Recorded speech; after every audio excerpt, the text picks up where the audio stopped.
I told people I went for the lights. I lied. The chandeliers were celebratory, a constellation of crystal heads that threw the room into small economies of brilliance. Every conversation tried to borrow light for itself. The rain had softened the city into glass. Cabs slid by like dark commas. I stood at the edge of one of those conversations, the one that mattered less than the flash of a camera and more than any headline, balancing the intent to be seen without surrendering my edges. My dress caught the chandelier fire in a way that made people assume availability of other things. They were wrong. Visibility had always been a currency handed to me on a tray.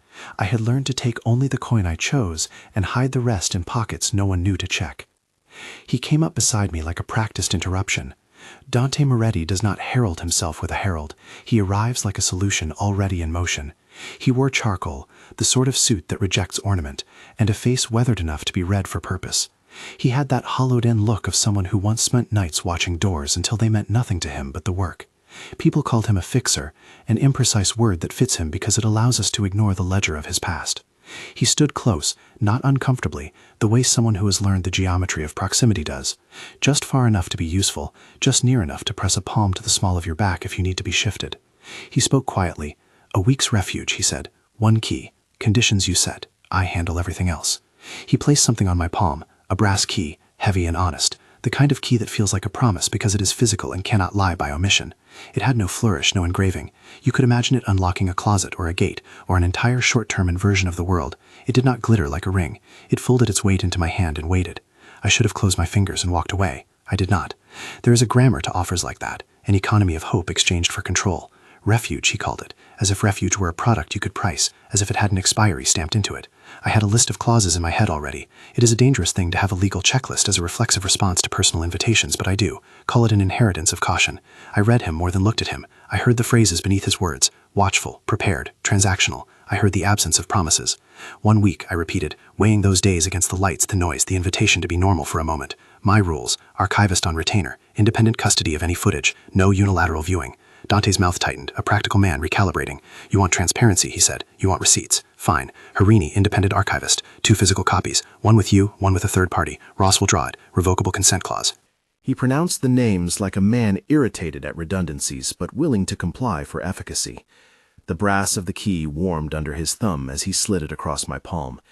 It said, "We can make this orderly enough to stand in public." It said, "But I will be close." I accepted terms by drafting them in my head and then out loud. No access without cause. Logging. If you suspect a threat, you call me and you call Harini. You do not check the cameras for me without my consent. My tone was less a negotiation than a declaration. One learns to make firm sentences when the margins of one's life are constantly auctioned. He nodded. "Understood," he said. 1 key, 1 week. We set the week like a small planetary orbit, each day a promise to be circumscribed and observant. That evening I left a ledger entry in my phone, the kind of ritual I had turned into superstition. Keys, I had decided long ago, are not little marriage proposals. They are contracts you can hold. I typed the time, the key's weight, the rules we had agreed upon. Then I closed my ledger and watched the rain eat the city. Before the sanctuary could calcify into routine, I made sure the words had teeth. I called Harini. She arrived with a small solidness, precise hands, calm voice, a backpack of hard drives and sleeves of index cards. Harini is not sentimental. She is an archivist with an ethic, methodical, principled, and allergic to shortcuts. Her hair is cropped close to her head, as if to eliminate any frivolity of worry. When she meets someone she trusts, she does not smile as if to make a contract more palatable. She smiles as if to confirm her attendance in the work. 3 copies, she said, after I told her the layout. 1 encrypted digital store, 1 physical on an air-gapped drive I keep, 1 with an independent custodian. Chain of custody logged and stamped. Audit ready. She mapped the words like a surgeon drawing lines on skin. Metadata preserved, no overwrites, anything suspicious flagged and timestamped. I felt a small private relief. It is a particular, architected kind of comfort to place one's privacy into protocol. Paperwork, strange as it sounds, feels like fidelity when the alternative is rumor. Rosa received the refuge like a general accepts a deployment order. She is the house manager, a woman whose mind is a ledger of linens and human needs. practical and maternal in the same breath. She runs the household with a clarity that makes private chaos impossible. She stood in my kitchen the first morning, hands on her hips, and declared the rules of engagement with the sort of calm that suggested she had ruled empires in past lives. "Sheets changed daily," she said. "Perimeter check twice a day. No unscheduled vendors in the courtyard. Marco will run the physical perimeter, and you will tell him what you want to be guarded." Marco is a sentinel whose silence speaks like a closed book. He watches without comment. There is a steadiness to him, a visible time measured in posture, not in speech. He walks the windows and notes the city in the manner of someone who has memorized a skyline and knows which crates do not belong. In the mornings, he makes the coffee with the ritual of a man who understands that small, predictable acts lower alarm levels in the body. We became a small, efficient household, a woman who chose the terms, a manager who enforced them, a sentinel who made the perimeter legible, an archivist who made the record immutable, and a fixer who, despite himself, promised to honor the grip I placed on my own life. The week's first days were a collage of domesticity and protocols. We made lists as if convenience could become armor. Harini put systems in place and taught me to read their language: checksum, timestamp, log integrity. Rosa folded fresh linens. Marco walked the garden under rain and reported the names of cars parked 2 blocks away. Dante, never a man of unnecessary tenderness, made sure the locks worked, that the blind spots were covered, that we had a response plan calibrated to a realistic set of threats. There were other small rituals that mattered more than any of us admitted. I watered the greenhouse plant that my mother had once ignored and named it Margin because it represented a thing that could be tended in private. The plant was stubborn and green in spite of everything. It was one of those mundane, stubborn affirmations that life continues in pothos leaves and the tiny, patient growth of new shoots. I would hold the brass key between 2 fingers and watch the soil take the water. There is a kind of liturgy in tending, small, steady acts that stitch private life back together. The key warmed indentation between my knuckles. It began to feel less like a promise and more like a record. We had contingencies. Ross, the lawyer, sent clauses and schematic drafts, precise and practical as a builder's blueprint.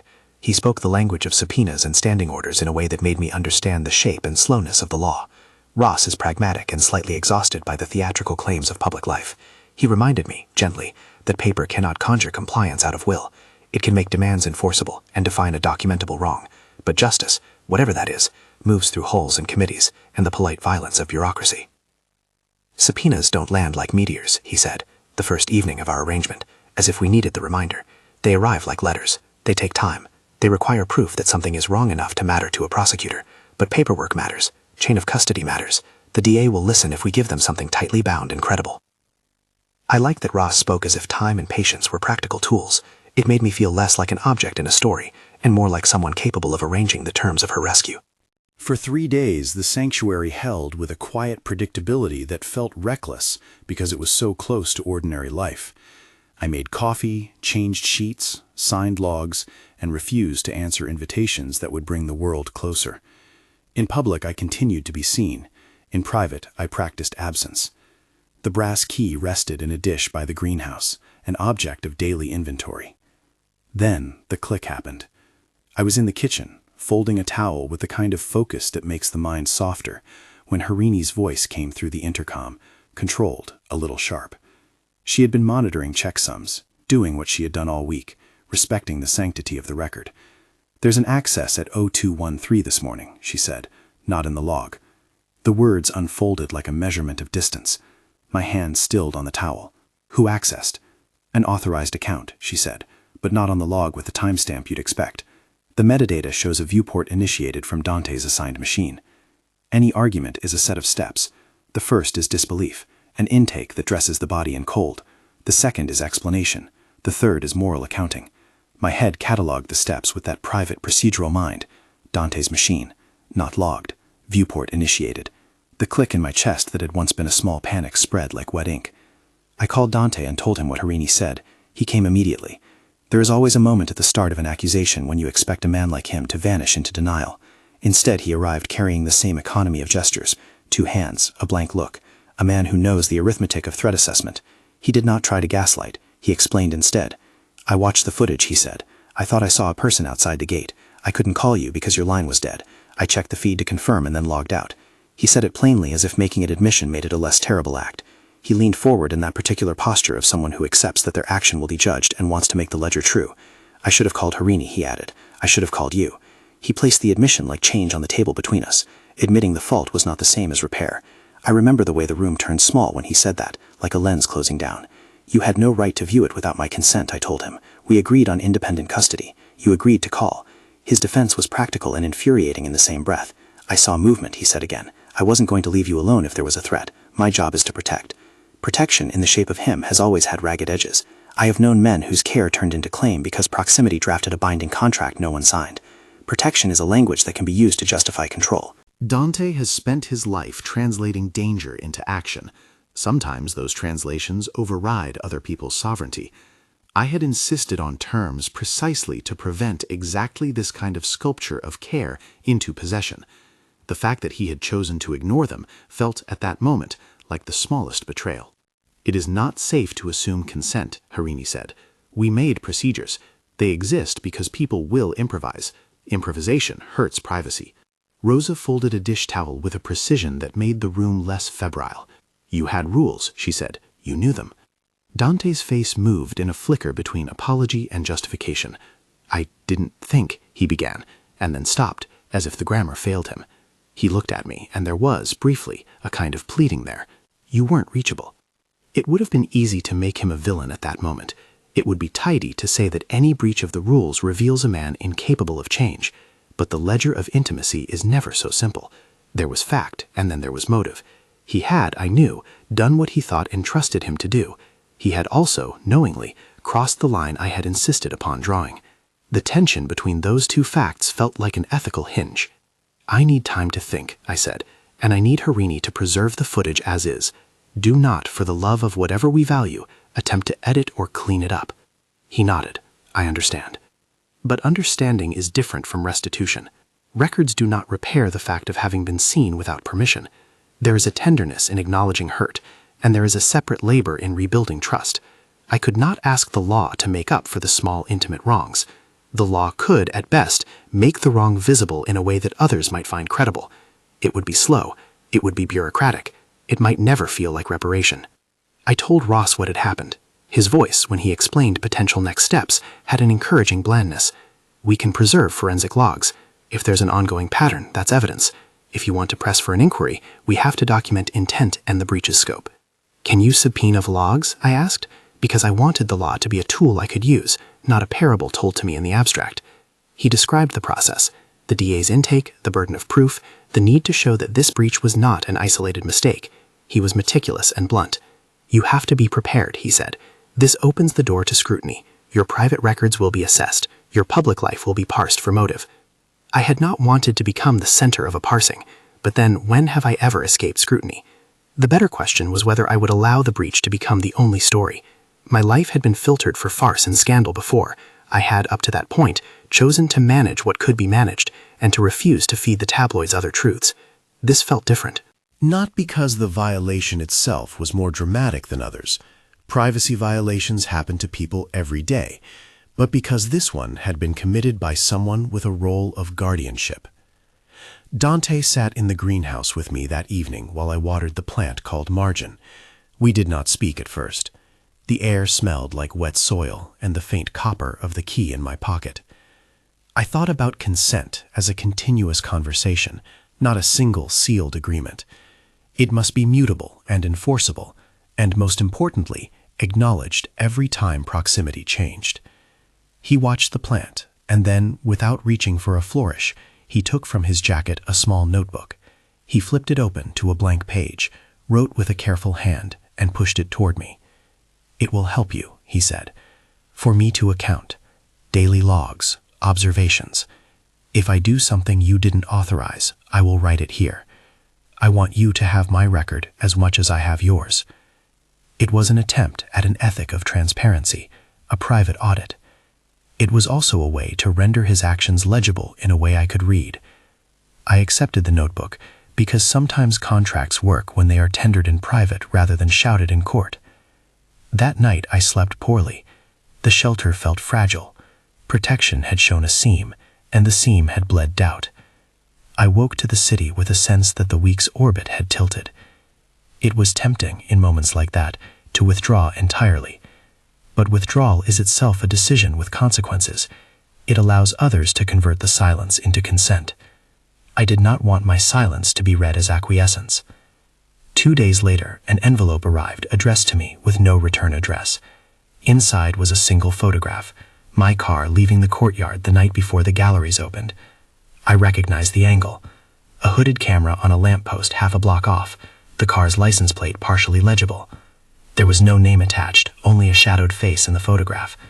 On the back, in a hand that could belong to anyone or no one at all, someone had written, "Noted."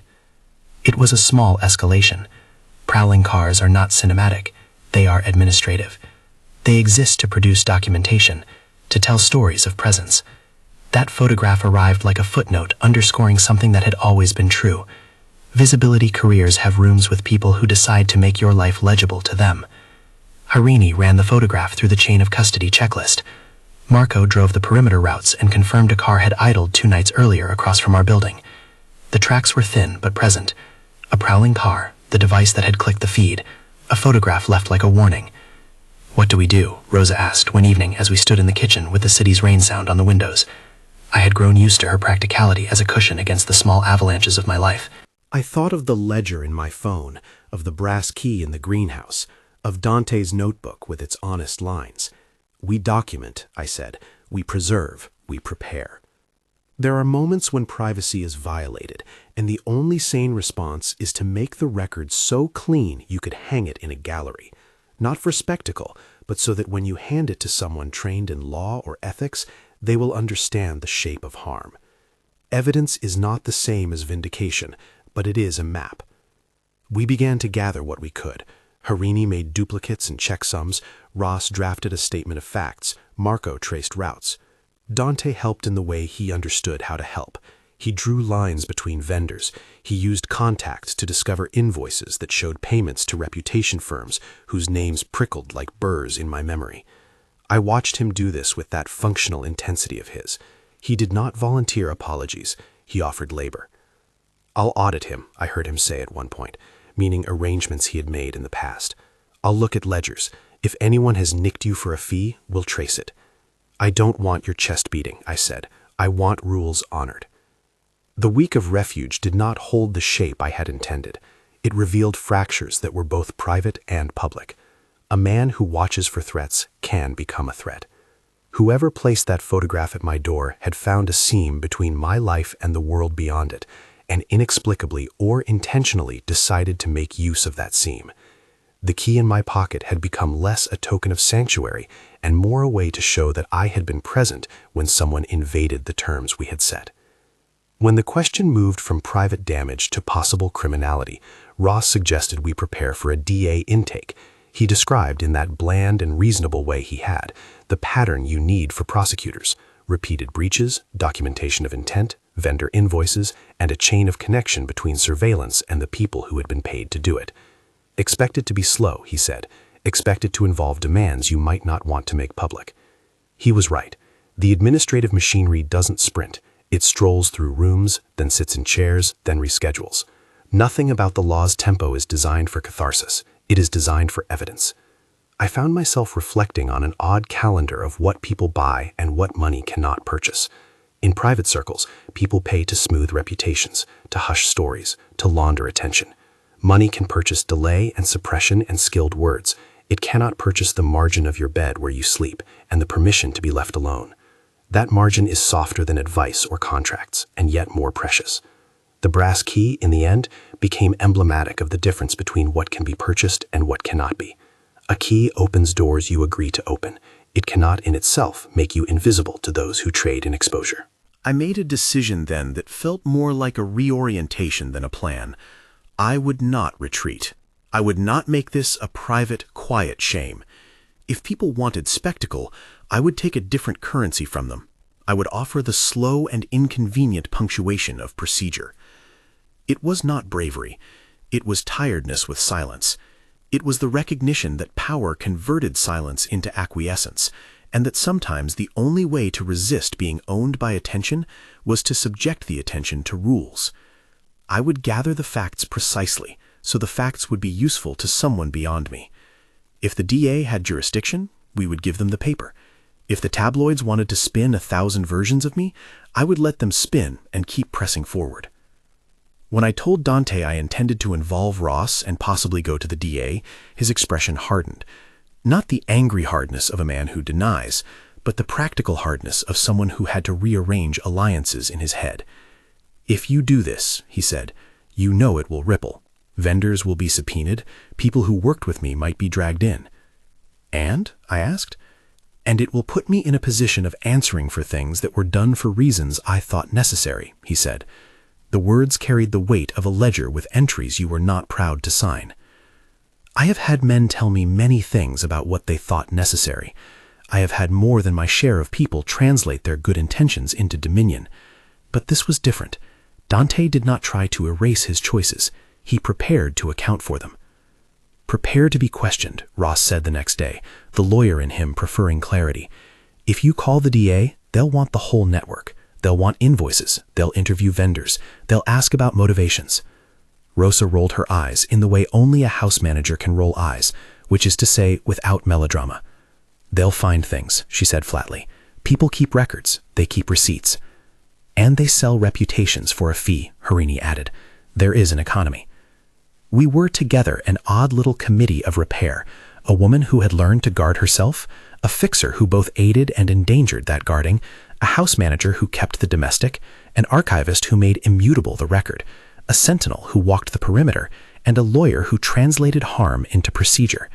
The arrangement felt thing-like, as if we were constructing a machine whose function was to translate private invasions into public evidence.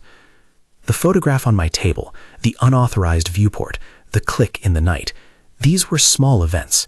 They were not in themselves a catastrophe. They were evidence of a system, a market where attention sells for a price and reputations are commodities. That realization was heavier than any single photograph. There is a particular moral vocabulary that comes into play when people in positions of care violate boundaries. It is the language of betrayal rephrased as protection, an ethical displacement I had seen before. I did not want to be dramatic about it. I wanted a legal scaffold that would allow me to prove the damage in a way someone trained in institutional response could use. For myself, the repair was not legal so much as relational. For others, people who lacked my social position and the ability to hire an archivist, the legal was everything. The week of refuge was nearing its end. The brass key, which had started heavy with promise, had become a small, private instrument of question and memory. There are things a key cannot fix. There are also things a key can record simply by existing in your pocket, who you choose to let close and who you choose not to. On the morning the week ended, I found Dante on the terrace, the greenhouse humming behind him. He had an envelope. He handed it to me without preface. "Ledger," he said. "Accounts. Everything I did in the week." Inside was a list, an inventory of actions, notes, timestamps. It was an attempt at an audit. He had written with a care that made me imagine him thinking in rows: action, time, justification, outcome. It was useful. It was inadequate. It was a beginning. "I want to be transparent," he said. "If transparency helps you trust me, I will keep at it." Trust is not built by ledgers alone, but it is awkward and sometimes necessary to accept the offered scaffolding while insisting on the walls that support it. Before I left the terrace that afternoon, I placed the brass key back into my palm and turned it over. It had no engraving, no romantic flourish. It fitted the shape of a week like a small provisional thing. I slid it into my pocket. The key felt like a knot of choices. It would not dictate them, but it would remind me of the week we had tried to make shelter into a practice. I walked back into the house and found on the kitchen table a new email from an anonymous address. Subject line: "We saw you." Inside, 3 blurred images: my car at curbside at night, a delivery van parked 2 blocks away on a Tuesday, a partial invoice with the vendor name partially obscured. The sender did not ask for money. It did not claim victory. It simply displayed the fact that someone had made a ledger of my life and deposited a page at my door. The anonymous message felt like a message from the economy I had stepped into, a market that trades in exposure and affection, in shame and mitigation. The market is never neutral. It has buyers and sellers and an architecture that privileges some people and punishes others. I had been intermittently both buyer and product. I thought then of the people who have less recourse than I do, people with no ledger, no archivist, no sentinel, who are written into ruin by a photograph or a whisper. It is what made the outrage not merely personal but political. If privacy can be bought, then those who cannot buy it are at disproportionate risk. That asymmetry is the kind of injustice that invites institutions, law, policy, organizations that can provide durable remedies. But that was a thought for later. For now, the week was over, the key was in my pocket, and I had to decide whether to call the DA. The click in the night had been a small, stubborn fracture. One can let small fractures become constant noise, or one can attempt to map them and hand that map to someone with the authority to create consequences. Both choices are fraught. I stood in the kitchen with Dante and the team clustered around like a jury of weathered friends. There was no unanimous voice. There was only small, practical counsel. Ross explained how the intake worked. Harini insisted on preserving the raw footage, untouched. Rosa recommended that I relocate for a week while the vendor invoices were traced. Marco promised increased perimeter scrutiny. Dante promised to submit his ledger to an independent auditor. "And if the DA doesn't act?" I asked. "Then we have something for civil court," Ross said. "And if the platforms cooperate, we can get takedowns, logs, and preservation orders. It will be messy, it will take time, but we'll have options." The real decision, whether to involve the prosecutor, felt heavier than any of the administrative steps. Involving the DA would mean making private records part of a public process. It would mean the media could ask questions we might not like. It would mean the repair could be procedural rather than sentimental. It would also, potentially, help someone else in the future by creating precedents, a record, a case, a narrative that could be cited.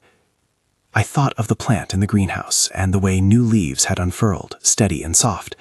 I thought of the brass key and how it had shifted its meaning from entrance to record. I thought of the photograph on my table with the single word on its back, noted. And then I made the call.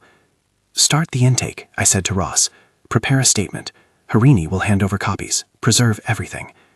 He paused, and in that pause I felt how procedural acts can feel like irrevocable choices. "Are you sure?" he asked. "No," I said, "but I am certain enough." It is always a strange thing to begin a formal process. You are, in a way, giving your life to a bureaucracy you do not control, asking it to weigh your experience and decide whether it fits the narrow shape of prosecutable harm. You do it because you have exhausted private remedies, and because you believe that making the record public, however slow and hazardous, is better than letting the economy of exposure name you alone. As the intake forms were drafted and the hard drives duplicated, I realized that a personal decision had started shifting into public work. The indignity I had felt was not only mine. That is the sort of clarity that can be quiet at first and then quickly expand. It does not make you heroic, it makes you responsible. The brass key stayed in my pocket as we moved through the motions. It had not been a talisman or a foolproof lock. It was, instead, a small instrument by which I kept account of the choices I made. I had handed 1 week of refuge into an uncertain ledger and asked the world to respond. The world was beginning to write back. At night, before the intake, I would sit on the terrace and water the plant and watch the city make a slow, indifferent light. I felt like a person who had given an exam she had not chosen to take. The questions were material. Who watched? Under what authority? For what cost? The answers might never be tidy. They might never feel like restoration. But there was a line now between what I had tolerated and what I would no longer passively accept. On the last evening of the refuge week, Dante and I sat across from each other at the greenhouse table. The brass key lay between us like a pebble of particular gravity. He reached for it and then stopped, as if the weight of contact might be interpreted as a demand. "Whatever happens next," he said, "I will answer." It was not a promise of exoneration. It was a promise to participate in the accounting. That, in its oddly limited way, was significant. I thought of consent as a verb that requires reporting and auditing, not just gestures. I thought of privacy as a collective task, a policy of the household that needed broader infrastructures if it was not to be converted into a luxury. I had started a weekend as a woman who wanted a margin. I was ending it as someone who recognized that margins could become policy if people learned to draft clauses that stuck. We had not yet decided whether to make the break public. I kept the key in my pocket and imagined carrying it into the DA's office like a small relic. It would not unlock anything there, besides my willingness to be examined and to present evidence. The brass would be an odd witness in a courtroom, neither liar nor saint. simply a weight you could hand to the state and say, "Here is the problem." When the knock came on the night after the intake forms were drafted, soft at first, then firm, it was not a cinematic knock. It was a delivery of papers, a subpoena template, and a note from a vendor who claimed they'd been retained for reputation management.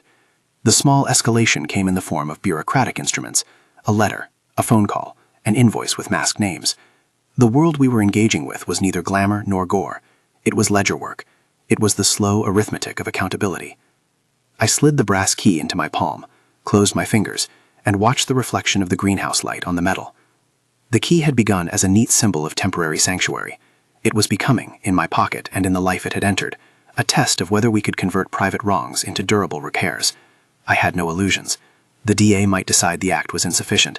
Vendors might deny. Invoices might be doctored. Dante's past might be messier than he admitted, but I had started something that belonged to more than me now. Stay with the story, I wanted to say. Stay with it not because it promises the tinsel of scandal, but because the architecture of privacy and consent is what lets ordinary lives be ordinary.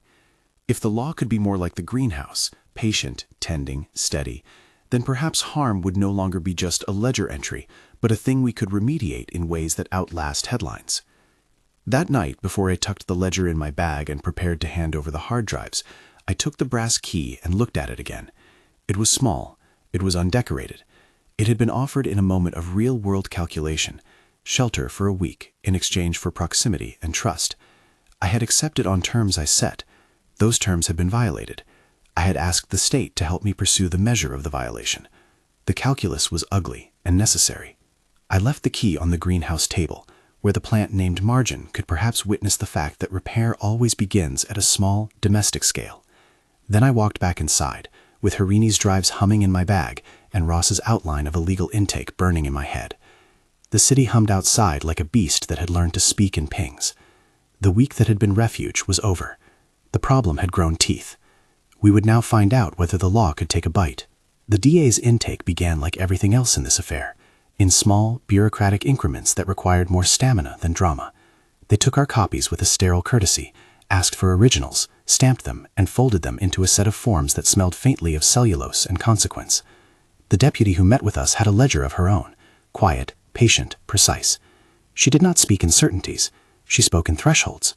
What constituted a pattern, the necessity of demonstrative intent, the provenance of a file. Ross sat beside me and translated her phrases into a grammar I could carry home. Probable cause, nexus between vendor and operator, chain of custody unbroken. It felt in that moment less like confession than petition. After the intake, the world rearranged itself. The anonymous photograph, the click in the night, the viewport breach, each became entries in an institutional dossier. But dossiers are not justice, they are scaffolding. They let someone else, an apparatus, a prosecutor, decide whether the architecture holds enough weight to demand answers. News of the intake, when it leaked, arrived as a carefully calibrated annoyance. A short item in an online outlet suggested miscommunication. An attributionless paragraph breathes more insinuation than fact. That was when Lena hopped into the space between rumor and reportage with an ethics that felt old-fashioned. She wanted to hold the frame steady, to tell the story without feeding the frenzy. Lena had been a journalist for as long as she kept citations in her pockets like talismans. She called the day after our DA meeting and asked, simply, what I wanted public.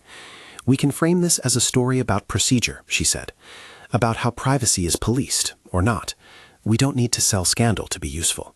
It was a relief to talk to someone who regarded the story as a public problem rather than a private spectacle. Lena's reporting would be careful, she promised. She would focus on systems, vendors, invoices, patterns. She would not run photographs that turned my life into a tableau. That was not innocence. It was a professional decision we both needed. The first subpoena landed 2 weeks later in an envelope stamped by the DA's office. It was a small, formidable thing, demanding records from vendors with names I recognized as reputational shops that had worked on everything from product recalls to smudge campaigns. Calibri, Calibe, names that read like stylized acidity. Ross explained what would happen. The DA would seek invoices, IP logs, correspondence with operators. The vendors would respond. Some would be cooperative. Some would hide behind contractual clauses. Some would manufacture deniability. When the subpoenas arrived for vendor records, Dante's expression folded in a way that told me he'd been expecting it and had not wanted to be sure. He had, in the weeks since the intake, volunteered labor the way some men volunteered muscle, by tracing invoices, reaching out to contacts, calling in favors. He worked in the ledgered world he knew, payments, entries, accounts. There are wires, he told me one morning, over coffee Rosa made with a steadier hand than either of us could manage. Small amounts to shell companies, names that loop back to accounts I used years ago. The passage of the vendor's records into the DA's hands was a kind of uncovering. The first invoice we saw had been redacted in parts, but enough remained to suggest a pattern. Payments issued to reputation management firms, work described in euphemisms, narrative control, content seeding, digital rectification, that in practice meant burying stories and manufacturing counter-narratives. There were emails with code words and an accounting shorthand that smelled of long practices refined into routine. Those entries did not in themselves prove a crime. They did, however, demonstrate an industry whose trade was exposure and suppression, and for which reputation was a marketable object. The media's appetite for scandal did what it always does. It constructed a diamond from the smaller things. Headlines tilted toward a romance angle, him as protector, her as heiress of Socialite. Editors wrote sentences that presumed private affect and public consumption belonged to the same paragraph. Lena refused that predicate. Her piece ran with the headline that bothered me less: when privacy is a commodity, inside an economy of reputation. She quoted vendors, the deputy from the DA's office, and Harini on chain of custody protocols. She quoted me not for sensation but for policy, for why the municipal and national institutions should care. Lena's article shifted the conversation just enough that other voices, privacy advocates, civil liberties lawyers, began to speak. And then, in the way the world tends to complicate the clean lines we draw, someone else knocked on our door. Her name was Ela, and she arrived by way of a forwarded email Lena had included in an inquiry. The email was short, a plea really, and beneath it lay a set of images and an account that fit a pattern Harini and Ross recognized in a single glance. Ela had no money and a small public footprint outside a micro-business she ran online. A smear campaign had targeted her briefly, enough to cost her listings, clients, and a sense of safety. She had no archivist to secure her logs. She had been counseled to pay hush fees and accept that reputations could be leased to protect the privileged. She had refused. Then she had found, through a chain of friends, my contact. Meeting Ela felt like encountering the human ledger of the problem we had been trying to map. She sat in our kitchen with her hands folded and told an account that could have been written into 1,000 micro-ruins, a photo cropped to suggest impropriety, a falsified quotation, a wave of anonymous texts seeking to destroy her small business. She had tried to respond privately, to delete posts, to block accounts. Each attempt yielded more creative retribution, mirror accounts, imposter profiles, an invoice that placed her at an event she had never attended. Her voice wavered only in places where memory touched shame. I didn't know who to tell, she said. I couldn't buy my way back. The nausea of recognition runs a different current when you watch it in someone else's eyes. Ela's case was not mine, but it was symptomatic. I had resources, an archivist, legal counsel, a house manager who could buffer my days. Ela had none of those things. The moral logic of that asymmetry is corrosive. If privacy is for sale, then the poor pay in a currency that is often their livelihoods or sanity. That realization changed the calculus from personal to public. We decided to do something that felt both modest and urgent. Using what we had, my social access, Ross's legal experience, Harini's technical skill, Lena's platform, the seed funds Dante could muster, we would create an informal program to support people like Ela. Aid would be immediate: takedown assistance, a temporary relocation network, legal referrals, and a small emergency fund. We would, in that first week, help file preservation orders and seek preliminary takedowns. The next phase would be institutional, a charred-out charter that would aspire, if possible, to durable policy work. Founding an organization is less an act of inspiration than one of inventory. We sat for days at that kitchen table, with ledger forms and charters, and the green plant, watching like a patient witness. We argued over language, the difference between victim and survivor, the need for confidentiality protocols, whether to accept anonymous donors at all. Harini insisted on data minimization and a survivor council. Lena wanted a public-facing mission that wouldn't exploit the people we sought to help. Ross insisted on governance language that would prevent mission creep. Rosa was blunt. You cannot take responsibility for everyone. You can, however, set a standard. There were ethical debates that felt like small moral battles. Dante sat in some of them, sometimes silent, sometimes defensive. His involvement made the governance questions sharper. Could someone who had, by his own admission, skirted boundaries, fund a foundation dedicated to protecting those boundaries? Could restitution be both personal and institutional? We concluded, after many cups of coffee and long nights of drafting, that the foundation could accept funds from anyone, provided those funds came with clear written restrictions: no narrative control, no donor-imposed anonymity that hamstrung transparency, and an independent survivor advisory council with veto power over public statements and services. If a donor wanted their money to buy reputational control, we would refuse. If a donor wanted their money to shape the narrative of a case, we would refuse. That was hardline and pragmatic both, moral clarity and policy to prevent the very market we were trying to restrain from co-opting our work. Ila's case became the first intake. We preserved her logs, issued preservation requests to platforms, and negotiated private takedowns where possible. Lena wrote about the kind of micro-violence that leaves scars on livelihoods. She refused to identify Ila, describing only the mechanisms. The foundation, named in a pragmatic, unloved way at first, organized a small emergency fund for relocation and an intake pipeline patterned on the exact chain of custody protocols Harini had been designing for my own refuge. The intake process was quick and protective. The services were small but immediate. Secure housing for 2 weeks, a legal consultation, and an advocacy call that sometimes, in the beginning, was the only human voice that mattered. Institutional work has its rhythms. Triumphs are incremental, failures are public and instructive. The DA's office continued its work with glacial efficiency. Requests, subpoenas, resistance from vendors, redacted responses that required counter-orders. Platform takedowns sometimes worked and sometimes did not. We had a partial success when a takedown request forced a platform to reveal an IP trail that ultimately tied a reputation vendor to an operator whose style echoed the invoices we had found. That was a small legal victory. Logs retained, entry points identified, a vendor admitting a contractual relationship with a person who had been paid to seed stories. The DA issued follow-up subpoenas, which is the procedural equivalent of a door sustained ajar. But the work was expensive in ways I hadn't fully anticipated. Time and attention are spent in currency that you cannot easily recover. My public profile attracted inquiries and commentary that were, at best, tiresome, and at worst, invasive. Some outlets painted the story as a soap, a woman and her bodyguard in love, the romance that transgressed social codes. It was easier for the world to translate boundaries into lovers' quarrels than to digest debates about vendors and IP logs. That discomfort was exactly why the Foundation's public education work mattered, to shift attention away from personalities and toward systems. Dante, in turn, became a person under examination rather than an anonymous utility. The DA's subpoenas extended to some of his own ledgers. He cooperated, with reluctance and with negotiation. He turned over accounts, explained payments, and submitted to an audit by an independent forensic accountant we trusted enough to bring in. The audit revealed ambiguous entries, transfers paid to intermediaries, some legitimate, others less so. He owned the ambiguity in the kind of language men in gray suits use when they are resigned but not penitent.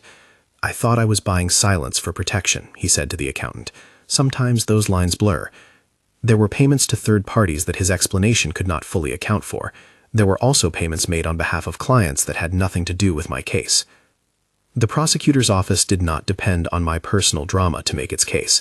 Their interest lay in whether contractually and instrumentally vendors had engaged in practices that breached state law, wire fraud where wires were used to conceal payments, unauthorized access statutes where viewports were initiated without consent, conspiracy counts if there were coordinated efforts. They moved slowly, asking for more records, more interviews. Dante's cooperation complicated the narrative in a way I had not expected. On the one hand, it implicated more of his network than he would have liked. On the other, it offered the DA access to ledgers and names that could be followed further than invoices alone would allow. There were nights I found myself sitting with Dante on the greenhouse terrace, the plant between us catching the light of street lamps like a tiny confessional. We did not solve anything of consequence in those conversations. He read his audit to me aloud sometimes, like a man rehearsing a penitent speech. Sometimes I asked questions that were less about law and more about intimacy. When did proximity shift into possession for him?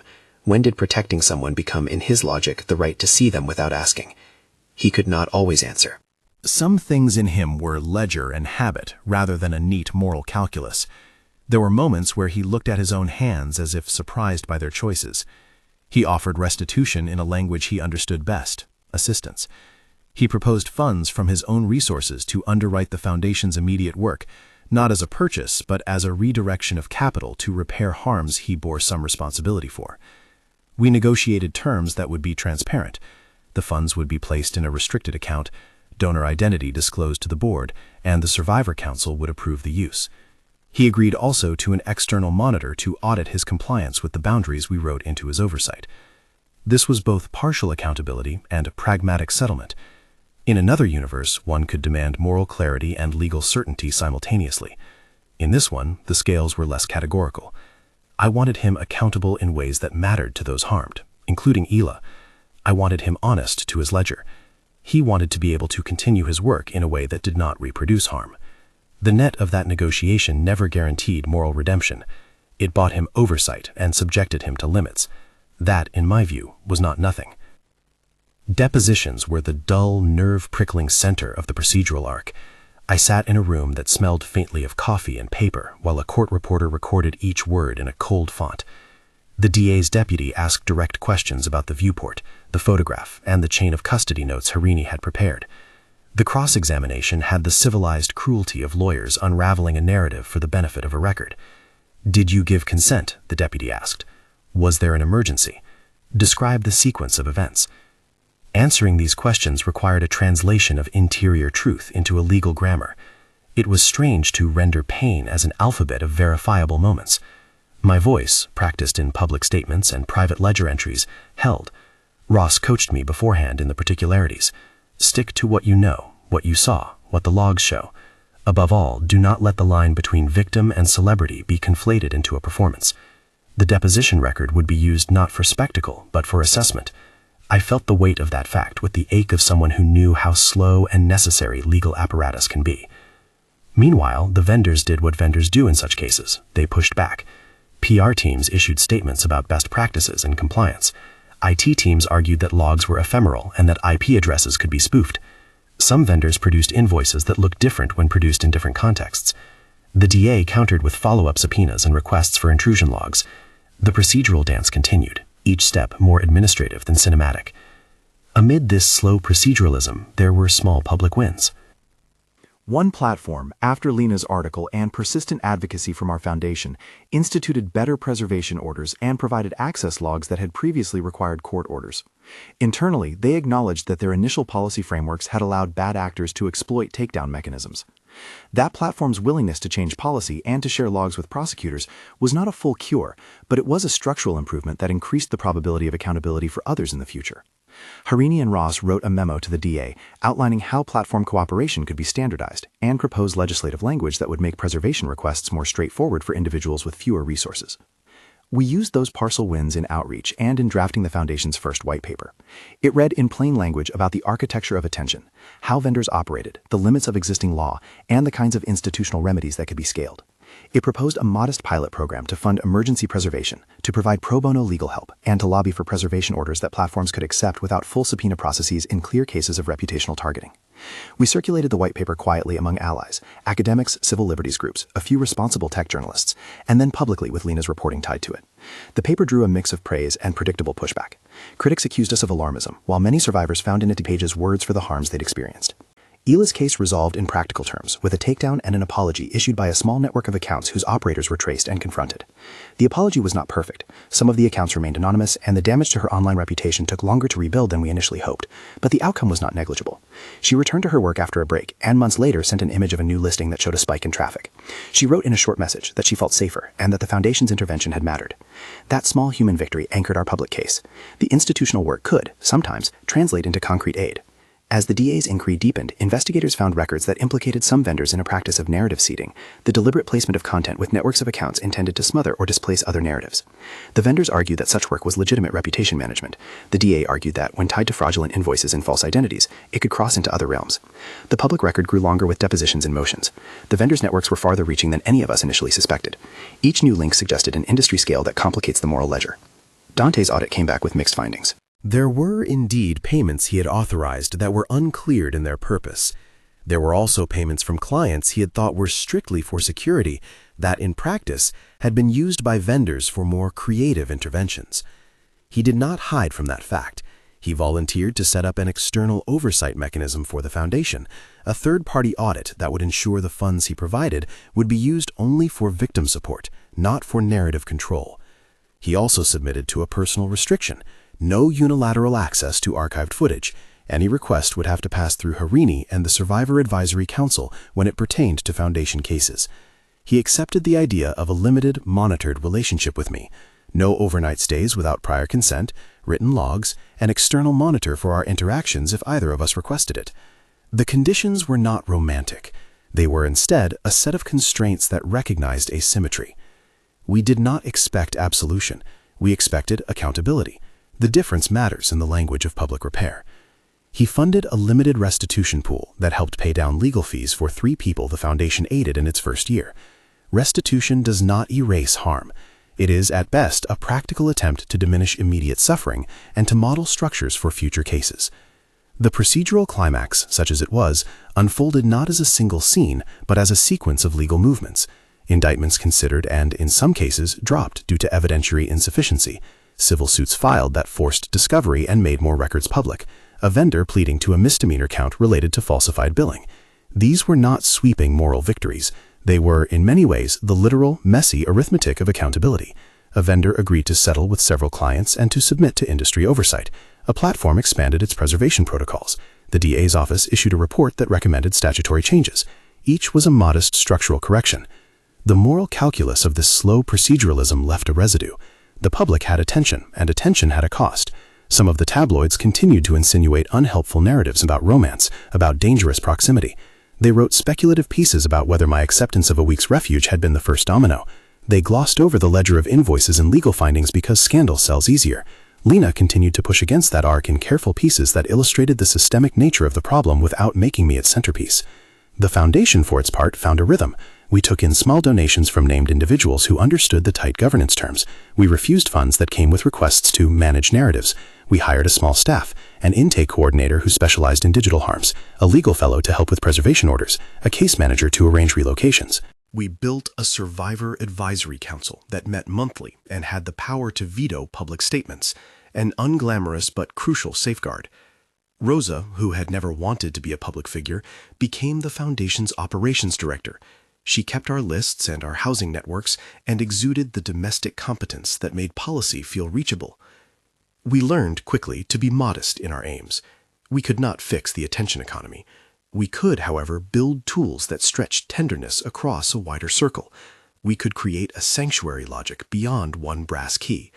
Our charter emphasized prevention, education for journalists and platforms, structural preservation orders, and pilot legislation to lower the cost of preservation for individuals. The relationship with Dante remained a complicated ledger of near misses and slow negotiated repair. We tried, privately and publicly, to separate his personhood from his instrumentality. In some rooms that proved impossible. In others the separation was necessary. He continued to offer funds under strict terms. He submitted to audits. He attended Survivor Council meetings as a non-voting observer only when he was invited. Those steps were both containment and accountability. There were moments where our intimacy hovered at the edge of narrative temptation and moral clarity. Once, months into the foundation's quiet work, we returned to the greenhouse terrace for a small foundation dinner, a benefit not for publicity, but for the modest donors who had asked to meet the staff. The plant margin sat, resilient in its pot. The room felt both celebratory and practical. We had published a white paper. The DA had issued a report. A vendor had agreed to oversight. I felt how fragile these small institutional wins could be, a cascade of effort and paperwork rather than a single clarifying scene. After the guests left, Dante and I remained on the terrace. The night smelled of wet stone and something like exhaustion. He reached into his pocket and, with the particular awkwardness of a man who had learned to translate feeling into objects, produced a small key. It was brass, but different from the original, smaller, heavier, its tooth engraved. No flourish, only 2 words in a neat hand. The engraving was not paternalistic. It read like a record. "For the foundation," he said. The key felt like the private ritual he'd offered a week in my past, an object as a contract. He placed it on the table between us. It was not a ring, not an entanglement. It was a witness. He had new terms to add, a new external monitor whose reports the Survivor Council would receive, a clause that funds could be clawed back if his money was used to influence public narrative in any specific case, an ethics commitment published on the Foundation's website and subject to third-party audit. I picked up the key. It was cool and honest. The old brass key, the one from the week of refuge, had become a ledger in my memory, a test of whether boundaries I set could be maintained. This new key felt different, an emblem of constrained possibility. I placed it, after a quiet pause, into my palm and then into my pocket. We did not speak about love the way the tabloids would have wanted. We spoke about consent as a continuing contract, about oversight as intimacy's friend, about the necessity of external audit when one person holds so much of another's safety. He asked, haltingly, for permission to be close, and I answered with a list. Protocols, written consent, the Survivor Council's oversight when our proximity intersected with Foundation work, no shared access to archived footage, no unilateral travel arrangements in my name. His acceptance was not theatrical. It was a package of compliance. We closed the night with a gesture that was quiet, a kiss on the terrace that had the deliberation of a checkbox ticked, and the tenderness of two people who had learned to measure intimacy in public terms. It was not an annihilation of the past. It was instead a negotiation concluded, and an agreement to continue negotiating. We did not exchange vows, we exchanged boundaries, and that exchange felt in its modesty, like an intimacy in itself. The Foundation's first year did not end with trumpets. It ended with an annual report that was modest and honest, full of numbers that were both encouraging and incomplete. Takedowns secured, preservation orders issued, people aided, policy recommendations made. We had prevented harm for some and learned the limits for others. The DA's office continued its work. No sweeping miracle vindicated every case. Vendors agreed to oversight and in some instances to accountability. Platforms adopted better preservation practices, albeit inconsistently. The world, as always, turned on, indifferent and occasionally corrective. On the final pages of the report, we published a short essay about margins and the moral economy of privacy. We quoted from Harini about chain of custody, from Lena about journalism's responsibilities, from Ela about the particular smallness of recovery.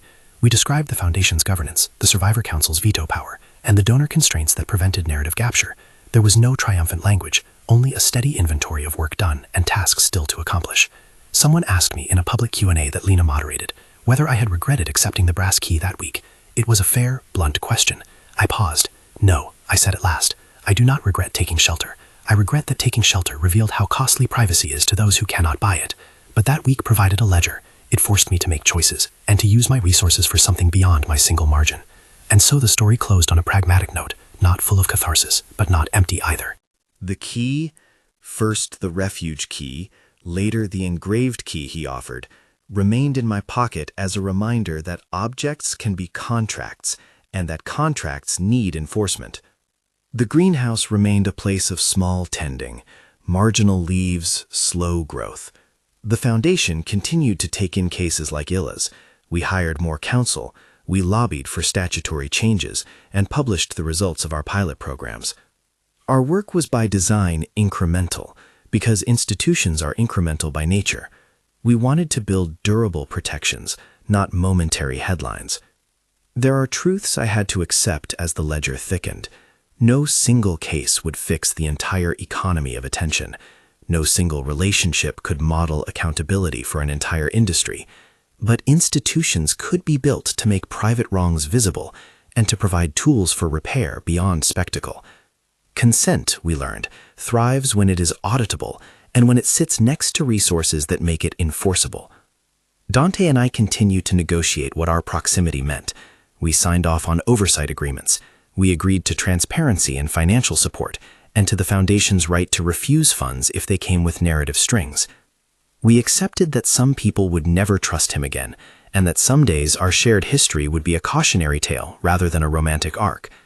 Those realities did not preclude quiet afternoons in the greenhouse or shared ledger reviews. They simply meant that tenderness had to be accompanied by accountability.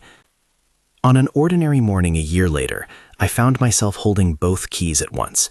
The original brass key, now patinated and dented from wear, and the smaller engraved key he had offered after the Foundation's first benefit. I turned them over in my palm and felt the weight of choices made visible. I placed them both in a small ceramic dish by the greenhouse table, a domestic reliquary. The plant margin leaned toward the light and unfurled a new leaf. We had not, in truth, written an ending to the problem.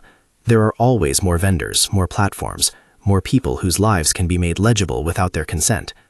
The work the Foundation began would need ongoing funding, policy victories, and cultural shifts in how reputations are valued and protected. But we had started a mechanism for redress and a practice that treated consent as ongoing, contractual, and enforceable by more than private muscle. If you have stayed with this story, you have followed a ledger that begins with a brass key and widens into public work. If it matters to you that privacy be considered a right rather than a luxury, consider sharing the account. In the description below are resources about privacy, consent, and survivor support, practical next steps for those who want to learn more and to help build infrastructures that let margins be margins, not commodities. The key is not an ending. It is a record of choices. The work continues.